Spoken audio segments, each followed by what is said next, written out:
America's not unique in its sins as a country. We're not unique in our evils, to be honest with you.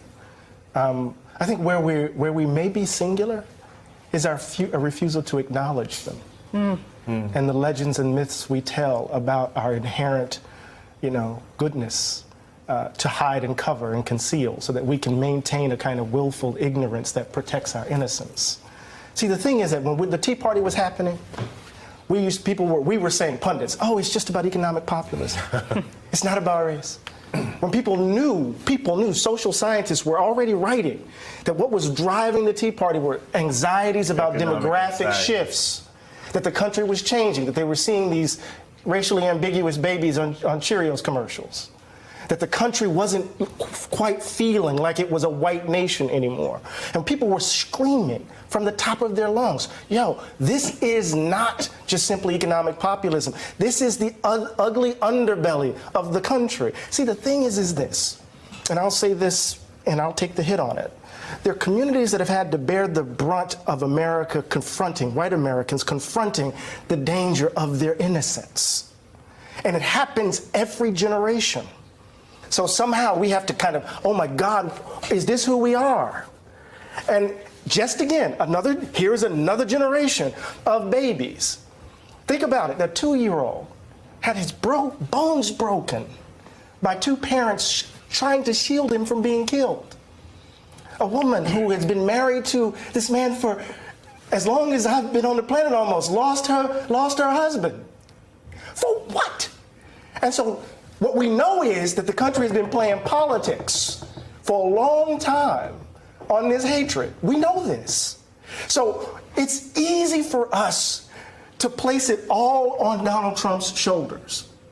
It's easy for us to place Pittsburgh on his shoulders. It's easy for me to place Charlottesville on his shoulders. It's easy for us to place El Paso on his shoulders. This is us. And if we're going to get past this, we can't blame it on him. He's a manifestation of the ugliness that's in us. I've had the privilege of growing up in a tradition that didn't believe in the myths and the legends because we had to bear the brunt of them.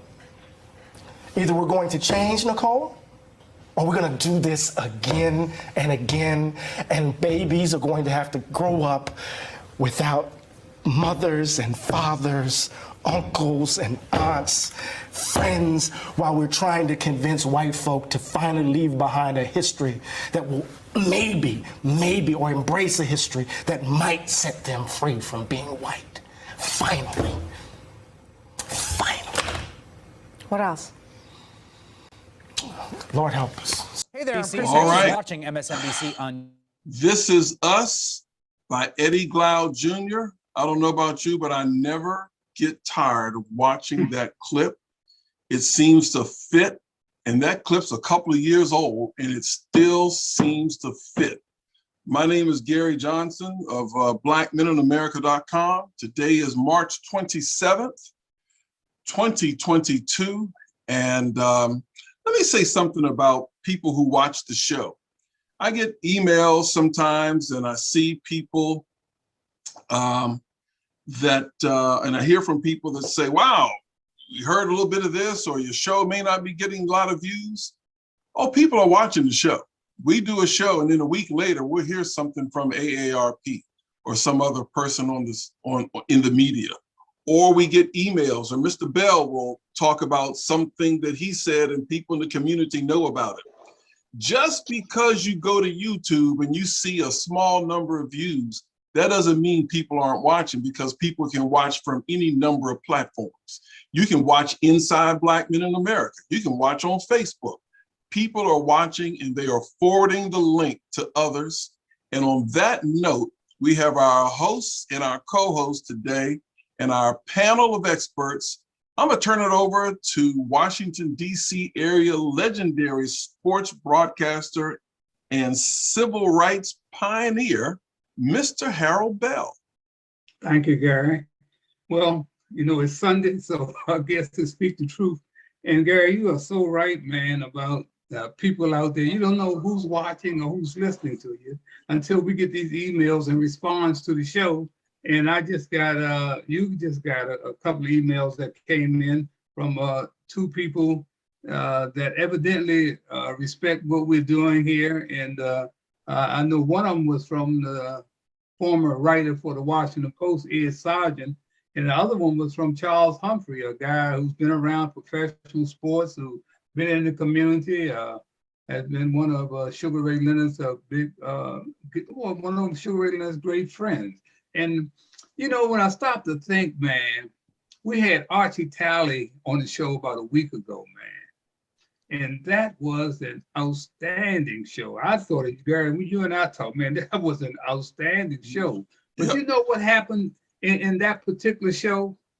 The usual suspects showed up. And they showed up in the conversation with Archie Talley. He came up with James Brown being one of his best friends. He came up with Sugar Ray Leonard, how often he talks with Sugar Ray Leonard. And all of us know what a great spirit Archie Talley is. I've known Archie Talley for 40 years, man, and he's one of the finest young men that I know of, and we have hung out in everything. And Charles Humphrey is the same way. And guess what? Archie Talley, James Brown, these other folks, they're close to, but I never tried to change their mind who their friends should be. We never even talk about James Brown or Sugar Ray Leonard. So that's the kind of things that are happening here on Speak the Truth, because people really respect what we do here. You know, speaking the truth, no one is exaggerating. Anybody that hears their name called here on Speak the Truth, they got equal time. They can come on anytime. Any of these politicians that want to come on, a lot of you see come on here and you don't see them come no more because they know we're not jiving here. You know, it's gonna all come out the wash. But you know, we're in some really difficult times here, man. And we are on the cusp of World War III. We're on the cusp of World War III, man. And there's an old saying, don't poke the bear. Well, guess what? Biden went to Poland and he poked the bear. He poked the bear. He poked Putin, man. Leave this fool alone. He's a fool. Why are you going to warn him and tell him that you're going to do something to him and you don't do nothing? Go ahead and do it if you're going to do it. Don't play with this guy, man, because he is dangerous. So that's what we want to. We want to talk about that today, man. We want to talk about the kind of leadership that we are getting from our leaders on the Hill, from the White House. We want to talk about, of course, the Supreme Court nominee. Man, this has turned into really a circus. And since we got my man here, Michael, who had a chance to come and join us early today, I want to talk about, you know, the ramifications, man, that what lies ahead, man, because we don't know what lies ahead with Putin, but why should we be giving all the information out? Where we sending military folks to support the Ukraine? Why should we be sending that information out? Michael, what do you think about Biden at this stage of the game? Well, I do think we need to stop telling everybody what we about to give Ukraine. What type of weapons? Where is it going to be going? Is it going to go through Poland or that kind of thing? We broadcasted everything, except with the technology we got, they kind of know anyway. So I guess that really doesn't matter. You know, with all the satellites and they you know, they intercepting these folk talking to each other.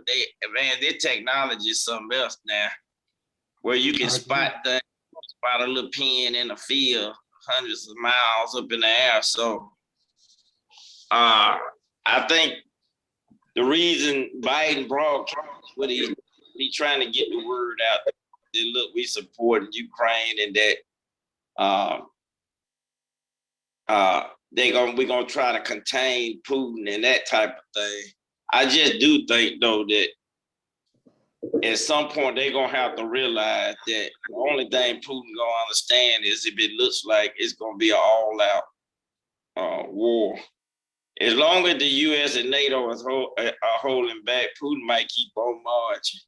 So at some point, they just gonna have to decide how far they're willing to go on this whole thing.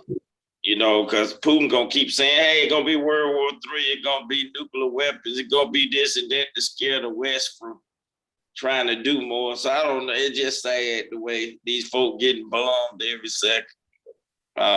Children getting killed. The hospitals getting hit. Just sad. It's a sad situation, man. We are in dangerous times right now. You know, Michael, I think what folks don't realize, man, nobody is playing fair in war. Nobody plays fair, man. They talking about they bombing hospitals, they bombing churches. They don't care. Nobody's playing fair. And we have to realize that. That's why I'm saying you can't go into a war fight with one arm tied behind your back. It's like a street fight. Your opponent ain't gonna say, "Hey, hold this. Let me do that." They ain't finna say all that. They gonna do anything. They might pick up anything and try to hit you with it or kill you with it. You can't have one arm tied behind your back going into a street fight. And that's pretty much what's going on right now. Lawrence Lucas, you want to elaborate on that? Well, I think what is going on, and you really have to understand the position that America and that this president and this administration is in. The reasons why you're hearing so much rhetoric being offered up is because of the political pressure that's being put on Biden, both nationally, internationally as well. You've got, and you wonder why he's coming up with all, he's also reacting out of frustration. When you sit there and you are talking to all these leaders around the country, those meetings are closed. And what I believe is what is happening is that the NATO nations have met. And I think there's been some decisions made that are putting pressure on America to do something to save the allies, because this thing could spread much further than the Ukraine. If you take a look at their physical position and look at all those other countries like Poland, Romania, and others that are really in jeopardy of this onslaught if he's able to take over the Ukraine.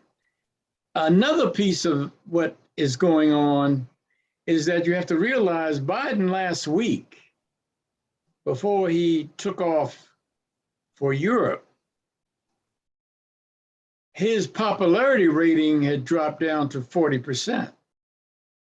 And when you couple what's going on in the political arena, the international arena, especially around the Ukraine, and you couple that with the pressures that he's having here in this country in terms of his popularity, you're not just talking about a war that's going on in the Ukraine, you're also talking about the ability of the Democratic Party to maintain its status and its power and being in control of Congress, the both houses, is very important.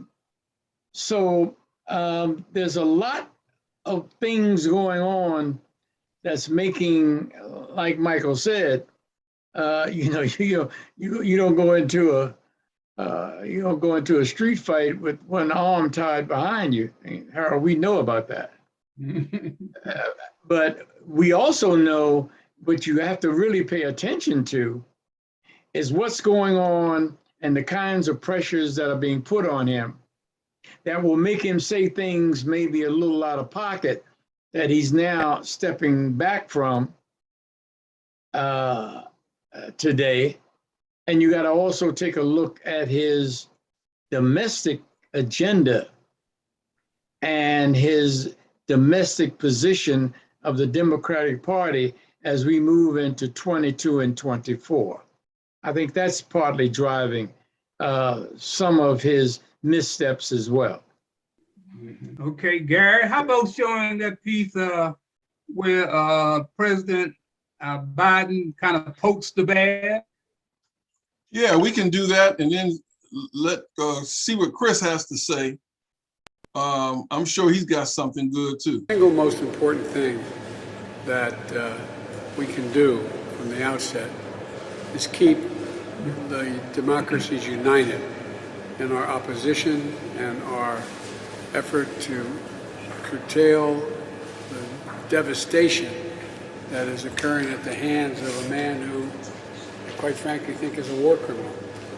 And I think it will meet the legal definition of that as well. But I want to thank everyone for, and I think it's been a surprise at how we've all stayed together across the board. The most severe punishing sanctions in the history of the world. Economic sanctions have been imposed, and there's more that will come. Hi, everyone. George Stephanopoulos here. Thanks for checking out the ABC. Okay, Chris, come on in, Chris. Okay, I see you. Come on in, free spirit. This is very much just a geopolitical proxy war. When he's talking about Putin is a war criminal, every U.S. president since I've been born is under that category of could be considered a war criminal based on the acts that we do in terms of regime change around the world. We're doing a genocide in Yemen right now. We're assisting in that right now. We're doing all types of crazy things around the world. So it's really hard for the U.S. to try to stand on that moral authority on the global stage and say, "Oh, we're against illegal invasions of a country." Oh, don't remember Iraq or anything like that, or Afghanistan. Don't worry about that. But we're the world police now. Now we're all for morality. Like when Russia is doing what we do routinely around the world, and in terms of the nuclear aspect, there's a viral clip of a press secretary meeting this week of just how bloodthirsty the media has been for war. Like there was one question where they literally asked his press secretary, "Do you think you ruled out direct military intervention with Russia too soon?" And just like, well, direct military intervention is World War III. So you're asking, did we rule out World War III too soon? And there were several questions like that. Like, why don't we do the no-fly zone in Ukraine? Because that directly leads to World War III. Like, I don't understand like what the rush is to end the world right now, but it seems to be, military contractors and other interests seem to be really, really, really excited about the prospect of a nuclear war with Russia for some reason, while the American people don't have health care or wages they can survive on. And I have discovered in my lifetime that they use war to steal money. They use war. Billions of dollars go out, man, for war. And a lot of that money is lost in the shuffle, man. They don't know where that money is. So this gives those politicians who are out there hustling us and pimping us a chance to steal money. Gary, come on in. You get a chance to say anything. Yeah, I agree with Mr. Lucas and with CJ, and actually everybody. This is a situation where I think our president is under enormous pressure domestically and abroad. His ratings are in the tank. He's trying to keep the party together, and it's a mess, quite honestly. And how he's going to do that, not quite sure. We got enough stuff going on at home. We're divisive. It doesn't take much to get people divided now. You can look at the Supreme Court hearings and see how divisive and crazy that is. So yeah, that's all I have to say about that. Well, I think one of the biggest problems, man, is all about power. Everybody wants the power, man. Nobody's coming together for the good of the people. They're looking out for themselves. Uh-oh, look like he froze up a little bit. Well, one thing is war never goes the way you plan it. That's true. Man, we're talking about. Yeah, I just think we're in a bad situation. And are you getting some feedback there, Gary? No. You had froze for a little bit. Okay. And then Michael had chimed in, and I also got the word that Mr. Free Spirit, his microphone is not working, so he's just in for the listening ride. So he can't communicate, but we're glad to have him here anyway. No doubt about it. Why don't we move on, man, and take a look at this circus that's going on? Because we got one of the most qualified individuals I've seen in a long time. She just happens to be a Black female, and looks like there's no doubt in my mind she's going to be nominated to the Supreme Court. But this shows you how there are white OP who still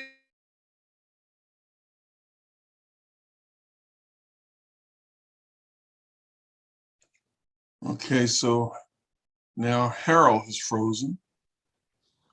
Let's see if he comes back. If not, what we'll do is run to one of the clips of Lindsey Graham talking about our Supreme Court nominee.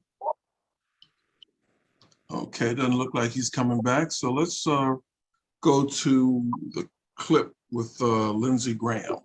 still trying to keep. Oh, there we go. You froze, but let's just get you back. Go ahead. Now you're on mute. Take yourself off mute. Oh, this is going to be one of those technical shows today. Yeah. There you go. All right.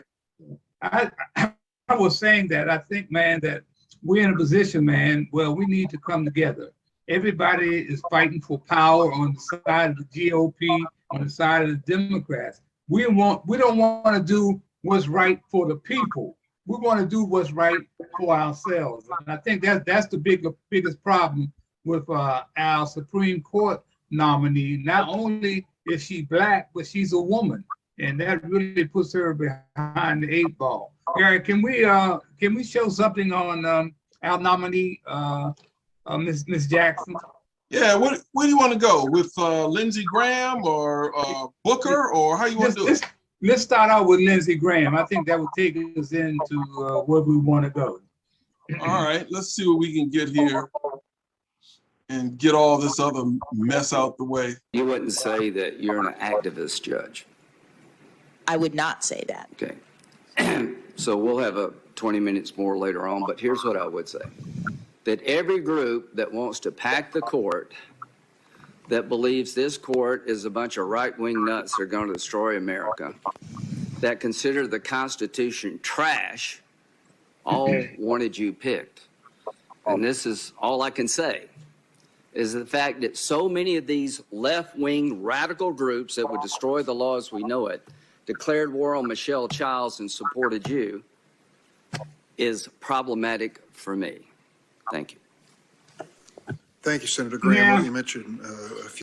Man, he said that's problematic for him, but he don't think that January 6th was problematic for him. Why is he coming at this lady like this? Someone this is problematic for him because, well, evidently because she's Black and a female, and she's had some experiences in helping the so-called little man.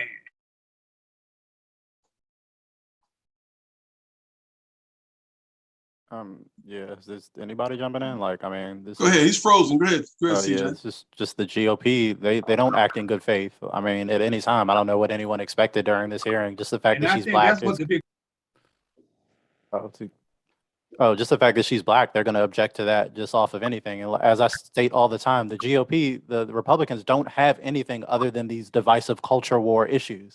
So all they have to, they don't have anything to offer their voters other than, aren't you scared of Black people and critical race theory, something they can't even define, or they don't even understand what it is. So at this point, it's what you said, Mr. Bell. There's a reason that we can't solve this basic problem of why no politician on both sides serves the people, because we've made bribery legal.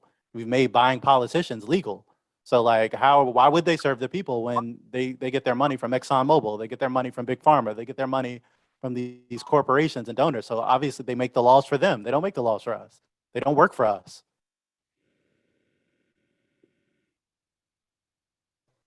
I think CJ has a very good point here. We're talking about how money is being used. For example, $2 billion has been given to a country while we still do not have health care in this country. CJ has mentioned this a number of times. We have not done anything about, we can find money for other situations and other people that don't pay taxes in this country and that are suffering. We don't have you got to pay for education.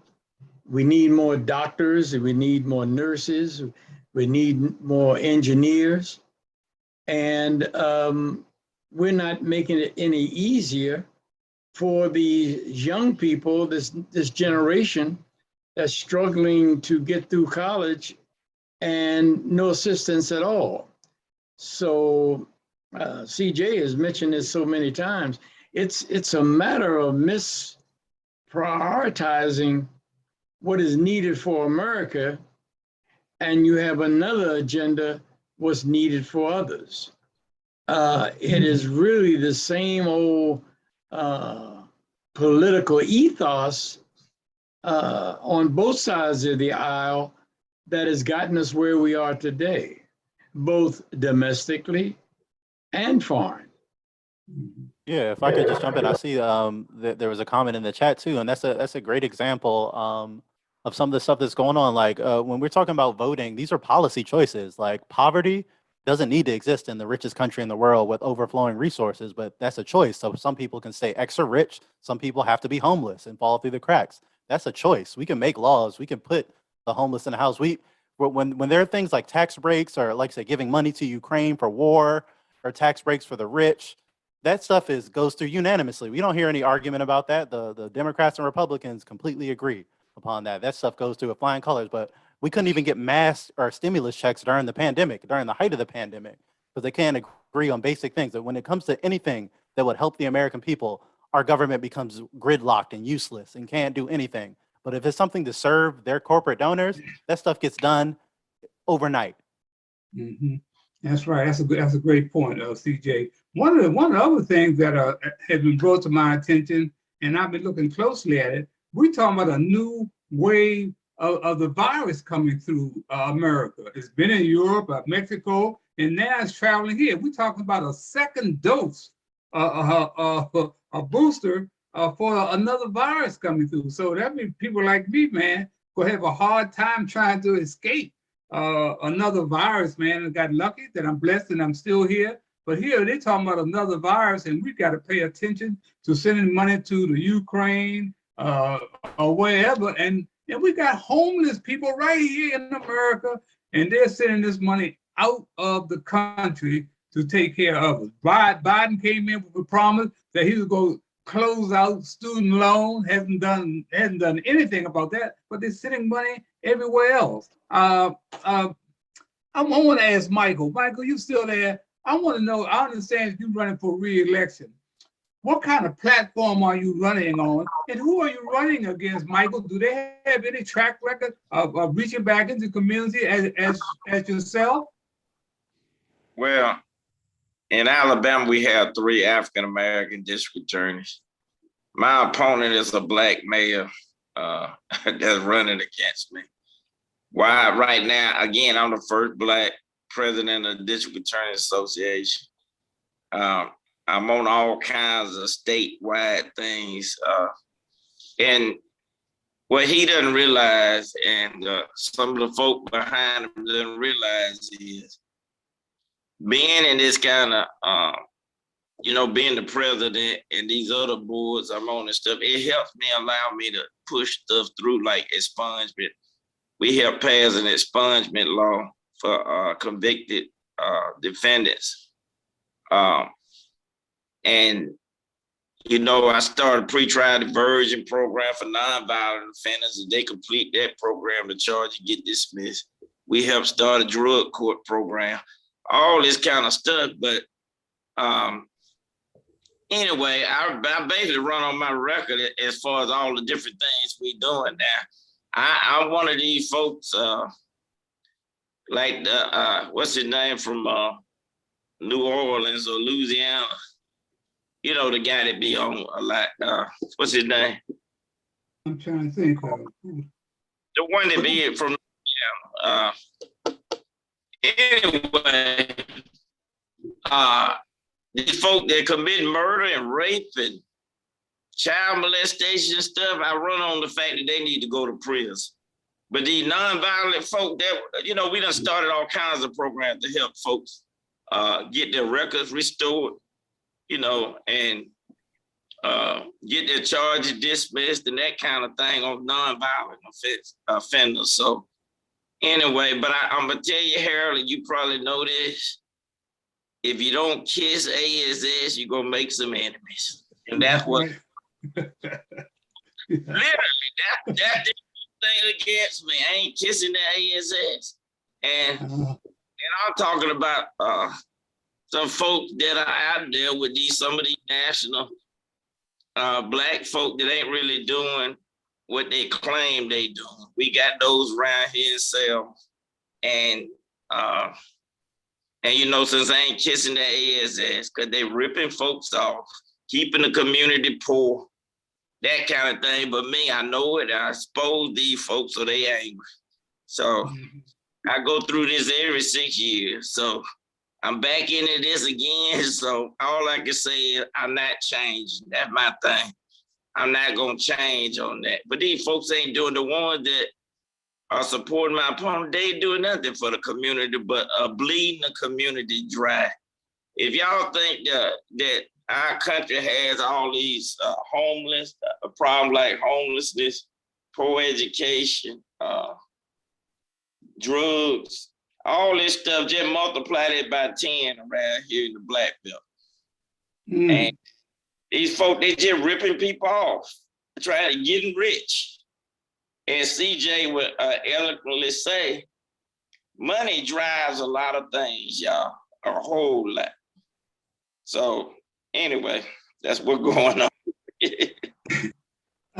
one of the things I want to do, I want to go back almost 30 years, man, really. And that was when we lost Thurgood Marshall, 1993. And I had a dear friend of mine, Judge Luke C. Moore of the DC Superior Court, who was like my walking partner in the community, brought all the judges out to support what I was doing, which was unheard of at that time. So when we lost Thurgood Marshall and we lost another lawyer at Howard University named Herbert Reed, we lost like at the same time. So I went on and I got Luke on Inside Sports and asked him, what did it really mean? How was it going to impact Black America losing a Thurgood Marshall and a Herbert Reed? And the thing about this interview, I asked Garrett to start at around 6 minutes and 30 seconds because I wanted you guys to hear how he was laying he was laying everything out for Judge Brown, who's trying to get on the Supreme Court right now. Okay, Garrett, hit it. That people, little people, the ethnic groups, Black people, the people in the West Virginia hinterlands and out in the hills, that those people, the women, that they feel that their rights are being heard at the highest court level. Right. We're talking to Judge Luke Moore, senior judge at the DC Superior Court, and talking, of course, about the loss of two great lawyers, people who fought and put their lives on the line. Of course, Herb Reed and, of course, Justice Thurgood Marshall. You know, one of the things that reporters asked Thurgood Marshall in the press conference yesterday about somebody replacing him, should there be another Black, I think his answer was, just find somebody who's qualified. I think what he really was saying, Luke, find somebody who's sensitive to the issues of minorities and the man on the lower the totem pole. Now, the key word, you gave the operative term, as you always do. That's the word, a person who is sensitive. a person who understands the issues, a person who is willing to take a stand on what some persons call controversial issues. They're not really controversial at all. They're really human issues. And persons who are willing to take a strong stand on them and be fair about it. And this is what he was saying. And I believe that person is out there. I believe that there are some persons out there who can do that. They may not be another Thurgood Marshall as such, because he was unique. He was unique in what and given his own background and how he had struggled and fought, and then having the opportunity to represent the NAACP Legal Defense Fund before the court on which he later came to sit himself. That's a unique path. You can't find that again. But there are persons out there who are sensitive to the various causes that come to that court. And you know, when the Supreme Court speaks, it speaks not just for the litigants that are before it, it speaks for the nation. It sets policy, legal policy for the nation. That's what that court does, and that's why it's so important to have sensitive persons on the court, and I believe the president is aware of that. Well, Luke, it's so important to have sensitive people like you in our community, and you have had great impact, and I just want to say it's been my honor to be a friend of yours, and I want to say keep on doing the great things that you've been doing in the community, and we here at WST love you, and the community love you, and it's people like you too have had an impact. So, Luke, thanks for taking time out to be here on Inside Sports, and looking forward to having you here again. Well, you know, I'm always ready to come on your program at any time, because if there's one person who has done something in this community and has always given his all to this community wherever he is, and in the media, and that's important. You are our voice in the media, and you've always done that, and we love you for it, Harold, and always will, and our friendship will always continue. All right, thank you very much, Judge Luke Moore. I wanted you guys to hear that, because what Luke was doing, he was laying the groundwork right then and there for our nominee today. We need more sensitive people who are out there, who don't mind reaching back. And that's what is happening, why they don't want this woman on the court, because she's going to reach back. Here's a woman that went head to head, man, when you start talking about double standards when it comes to crack cocaine and white powder. They were giving brothers and sisters 20, 30 years and giving those white guys or white women, man, who were being caught with white powder, giving them probation. But she stood up for that. So that's the kind of woman that we got now that is being nominated for the Supreme Court. I think she's going to be making. I think she's going to be an asset, man, because I think we all. I like the judge. What's the name? Sotomayor. What's the name of Sotomayor? Michael? Sotomayor. Yeah. Man, these two women, they get together, it's going to be something else, man. They're going to change a lot of minds of what's really going on in that court. And you know, we got another problem. We got Clarence Thomas sitting there, and his wife they found out that she was sending texts and talking to the White House about overthrowing the election. And he's sitting there he said, I don't know what to say about it, man, but we're in bad shape there. So we need this woman on the Supreme Court, man. And she's from DC, man. She's a fantastic lady. And what I want to do right now, Greg, hey, Mr. Bell, hang on, Mr. Bell. I want to get in Jerry Semper, Doc Semper, who is a college professor, but a former cop, got a law degree. Come on, Doc, what do you think about all this? Doc's with us today, huh? Where you been, Doc? I've been hiding out. I've been in witness protection. Okay. But the truth is, I think that she will be confirmed, because she will only be replacing another, what they call liberal, on the bench. And I think they're not worried. Now, if something should happen to Clarence Thomas, I understand he got some kind of disease, which would be a real tragedy. We'd have to get another seat open. And then I think the fireworks will really start. So right now, they're not worried. They got us 5-3 for every decision that would affect us directly. And I think we need to be aware of that. So they're going to confirm her, but we need to worry about the next seat on the panel. and see if that will ultimately make a difference. But I agree with you. She's a person that is for us, which is what her problem is with them. But they don't see it as shifting very much what the court does so far as we move forward. And I want to add one more thing to that. I was for a while a U.S. attorney working in that same courthouse, knew the judges you were talking about. I'm from Howard University's law school, so I knew those guys. Yeah. And one of the advantages I had at the time was that I was 10 years older than all the other students in the law school and had already had a successful career speaking and training. So it gave me a different insight into how they treated me and those persons. So they were also heroes of mine, including Willie Branton. But here we are. Yeah, I can go in and talk to any of those persons because my life experiences at the time put me on par. I didn't have the same experience in the law, but I had it in life. So I think she's going to be confirmed. I think that that's not where we have to stop. This voting thing, we need to make a bigger deal about. There are more people still saying that we stole the election, which is ridiculous. Even Chris Wallace left Fox because of that. He said this is too stupid to believe. They keep saying that, but they're getting away with it. They had a big rally just last week in Texas saying that, and people are saying that. We have to figure out how to, I guess, come out with our own line to basically debunk that thought process. That's what's worrying me, the election. They don't want us to vote. If we don't vote, we don't, that's the single biggest thing we got. And I think we're losing sight of, it's not just the presidential elections that make a difference.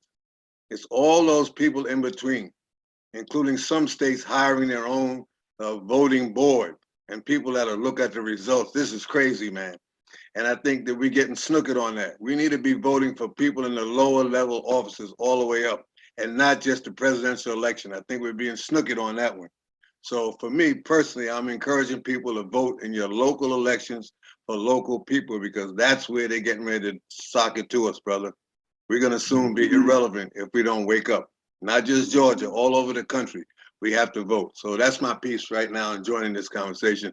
In the meantime, hey Chris, long time no see. Hey Doc, look Doc, while we got you here, one of the issues that came up with our Supreme Court nominee, they were talking about that this woman is soft on crime.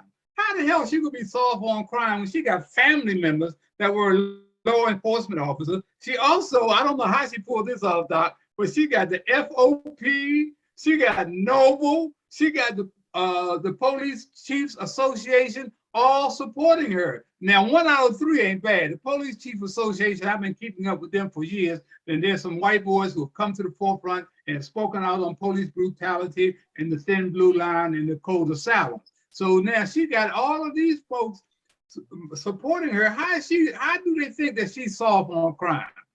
I think what they did was they tried to trick us. The way she's voted as a judge is in line with the way the other judges that don't look like us also voted.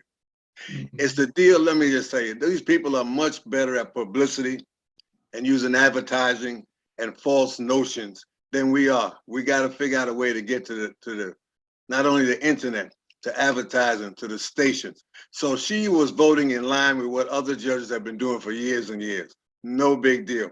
But they tried to pick out something. But think about it. Out of all the things that she's done in her life, they're going to pick on some cases to say she's soft on crime. It's so ridiculous.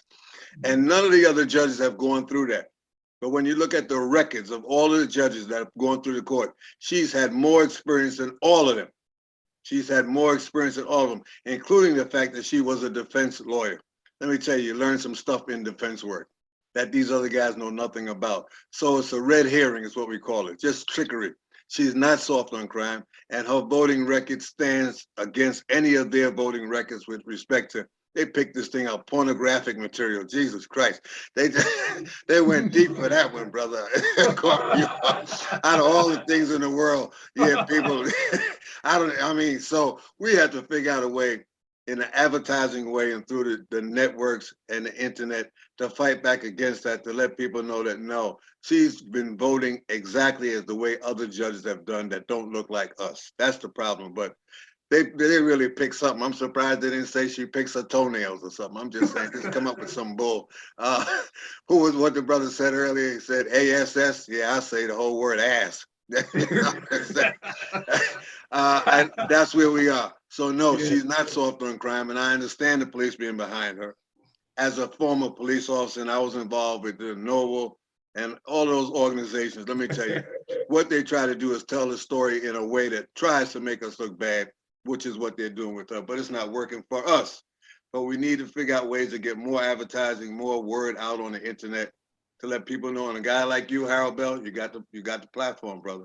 You need to tell people don't listen to that BS. Really, that's the deal. We got to have more people saying don't listen to it. You, Gary, other CJ, you got to speak up. Those that have a platform. I got all I could do just to get on the Zoom call, so I don't have a platform. I'm just Brother Lawrence Lucas, come on in, Lawrence. Well, I think this everything that needs to be said has been said, and I think Jerry and his analogy is really on point. And I think that I have to be frank with you. I didn't expect, and I haven't spent a lot of time watching that nonsense, because what we actually saw was the way I thought it was going to play out anyway. How far they would go, I don't know. But I felt from the very beginning that it didn't make any difference what the right would be saying. There's not enough out there. This woman is qualified.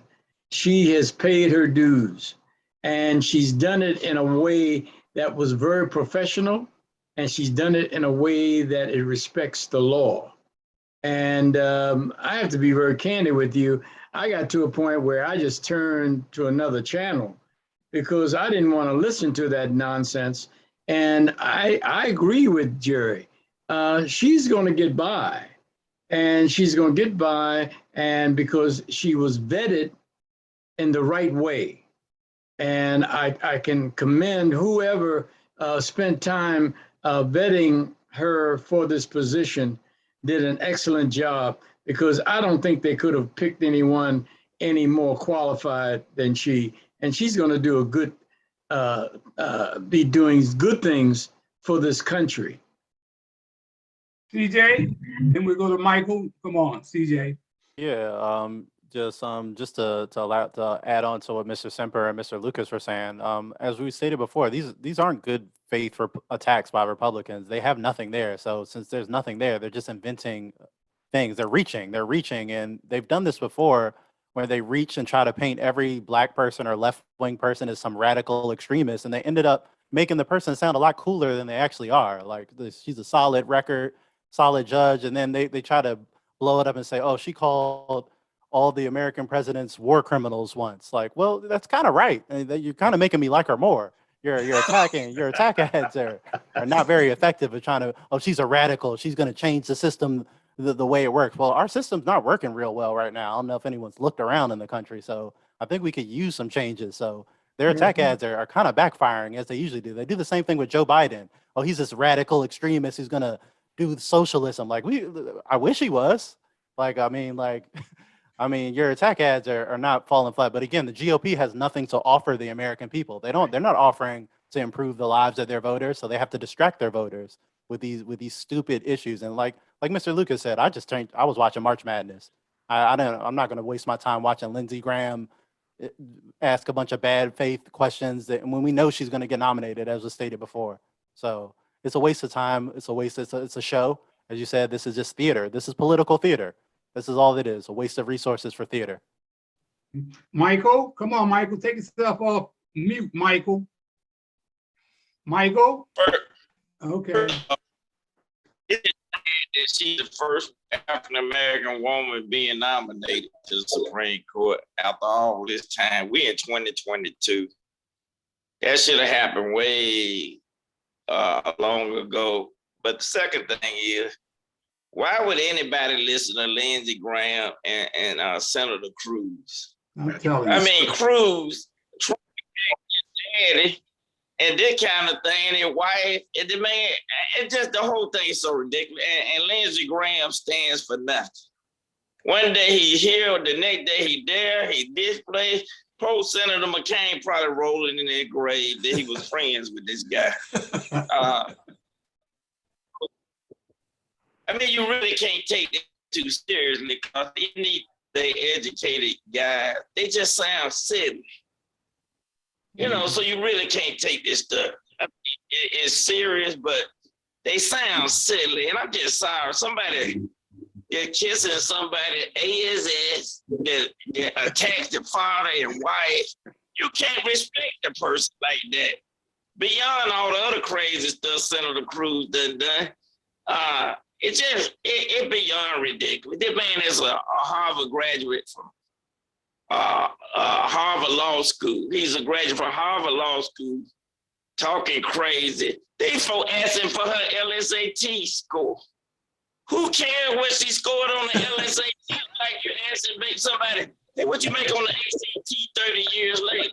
What did you make? I mean, y'all, it's just this stuff ridiculous.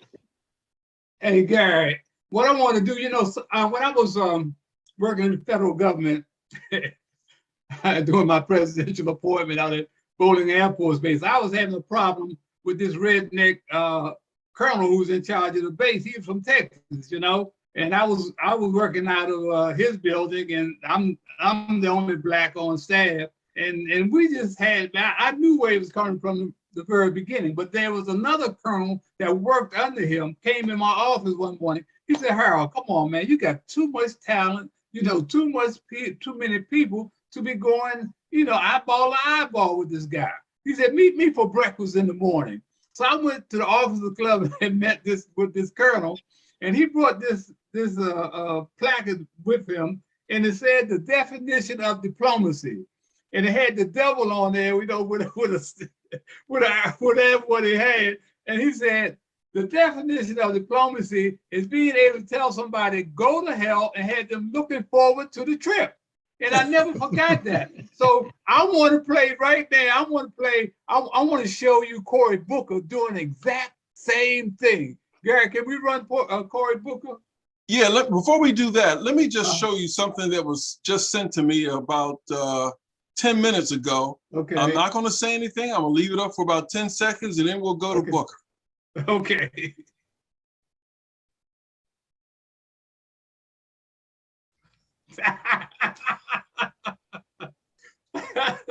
Amen. Amen. Let's see here. Senator Cory Booker. Let's go here and talk to see what he's got to say. Live to go. But sit back for a second, because I don't have questions right away. I actually have a number of things I just want to say, because this has been not a surprise, given the history that we all know, not a surprise, but perhaps a little bit of a disappointment, some of the things that have been said in this hearing. The way you have dealt with some of these things, that's why you are a judge and I am a politician, because you have sat with grit and grace and have shown us just extraordinary demeanor during the times where people were saying things to you that are actually out of the norm. I had to go up dais to ask some of my more senior colleagues about what I feel like is a dangerous precedent. People are taking 1,000 cases you've been over, is that right? I'm sorry, I said you wouldn't ask you questions, but just give me something like that. Something like that. And from what I understand is that these cases often take days, weeks, sometimes months, right? To decide in a case, yeah. yes. There's a trial sometimes, and the folks are taking any of those cases and just trying to pick pieces out. And so my colleague, Senator Hawley, has been doing this all into the lead up and saying things, tweeting things that I think that a lot of us, when I was just trying to get some advice here, is this is what the new standard is going to be. That any judge coming before us that has ever chosen outside of the sentencing guidelines, below the sentencing guidelines, we're creating this environment now where I could make myself the hero of people who have been victims of some horrible crime and suddenly put whatever judge I want on the defensive by trying to drag out little bits when they have no context to the case. None of the facts. They're seeking to exploit the complexities of a criminal justice system, the reason why we have a third branch of government. I feel bad that there was a judge mentioned by name in this hearing that's from Senator Hawley's state. What is that judge going to think next time they have a complicated sexual abuse case that comes before them, and they know that they could possibly be called out if they go below the sentencing guidelines, which I showed you yesterday in my lack of chart. If you remember, I was uncharted. But that you are deciding completely in the norm. 70+% in many states of people are doing just like you did. But I'm a Democratic senator. I've never quoted from this very well-respected conservative periodical. This is the National Review. Very well-respected. They're not necessarily something I agree with all the time. But here's what the National Review, this is the title. Senator Hawley's disingenuous attack against Judge Jackson's record on child pornography. I'll just read the first paragraph. I would oppose Judge Ketanji Brown Jackson because of her judicial philosophy for the reasons I outlined last week. I addressed that in a separate post. For now, I want to discuss the claim by Senator Josh Hawley that Judge Jackson is appallingly soft on child pornography offenders. This is the kicker here. The allegations appear meritless to the point of demagoguery.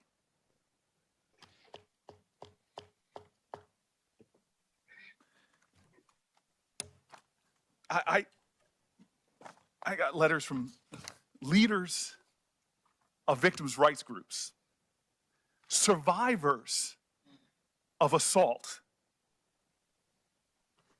all saying sort of the same thing with the National Review. Feel proud about yourself. You brought together right and left in this calling out of people that will sit up here and try to pull out from cases and try to put themselves in a position where they're the defenders of our children. To a person who has children, to a person whose family goes out in streets and defends children. I mean, this is a new low. And what's especially surprising about this is it didn't happen last year. You were put on a court that I'm told is considered like the second most powerful court in our land. And you were passed with bipartisan support. Nobody brought it up then. Did they not do their homework? Were they lax? Did they make a mistake? I wonder, as they ask you the question, do you? There you go.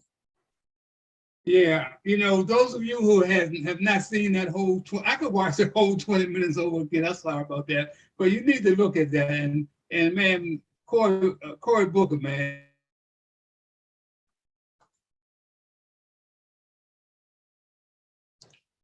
It's going to be one of those shows where he froze up. Well, I think it's quite obvious, and I heard portions of Cory Booker's comments, and I think he was very clear. And it goes back to what CJ and I were saying. You would have to expect that what you're hearing from the right side of the aisle during these hearings is really what we expected. I didn't expect it to be any better than it is. It's as ridiculous as I figured it would be. Okay, Mr. Bell, you had frozen, but we throw the mic back at you as we get ready to, as you say, get out of here. What else we got? Uh-oh, we froze again. I know one of the things that Mr. Bell wanted to talk about was the passing.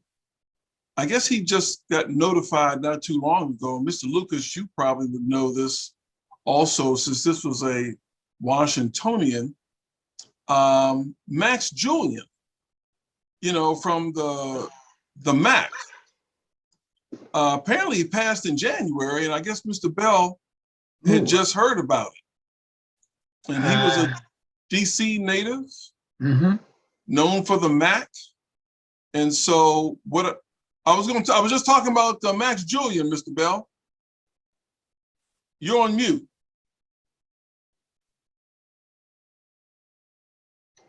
Anyway, yeah, I was just saying too, the Academy Awards tonight.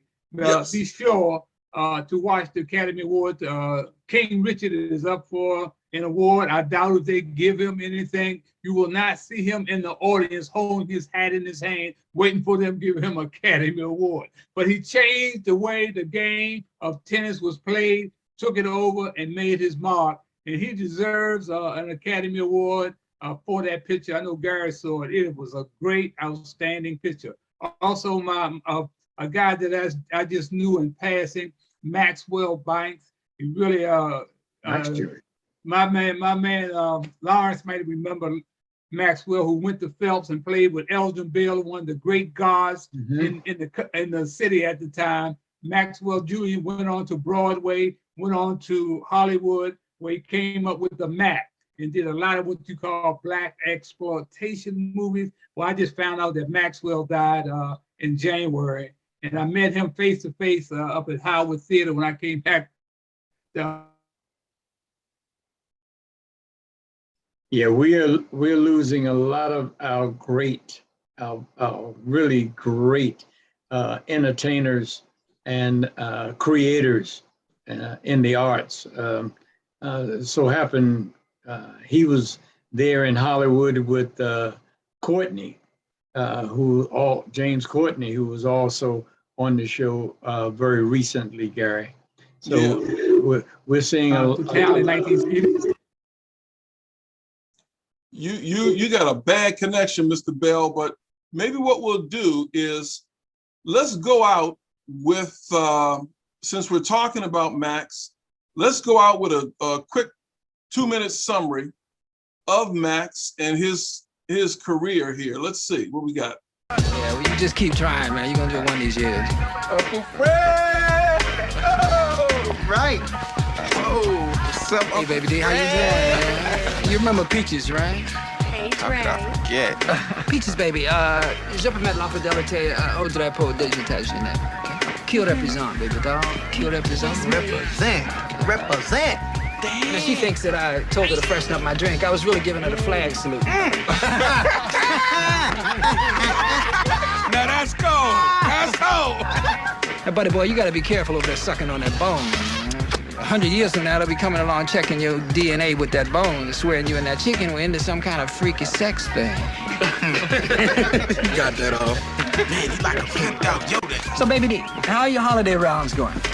Like clockwork, licking and still ticking. Oh, that's great. I'm just sorry that your dad is not still living. He would be really proud of you and that work that you're doing over at Def Jam. I miss him. But anyway, man, Uncle Fred, man, I've been wondering, man.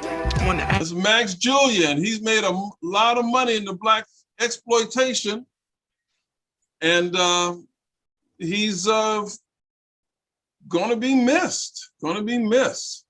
Mr. Bell, any final things that you gotta say? You're on mute. Boy, this show's something else today. I just want to say we also lost Madeleine Albright. She was the first female Secretary of State. She died this week. I think Madeleine Maxwell was 83. Madeleine Albright was 83 years old. Great Secretary of State, and we lost her. So I want to thank Doc for visiting us, and of course CJ, my co-host, Michael Jackson, Lawrence Lucas, and of course Gary. Thanks again for this great show, even though the interruption. I think everyone got the message. And remember, as we go out of here, that you cannot soar with eagles if you're hanging out with chickens. Okay. Everybody be safe, and we'll see you next week on Speak the Truth.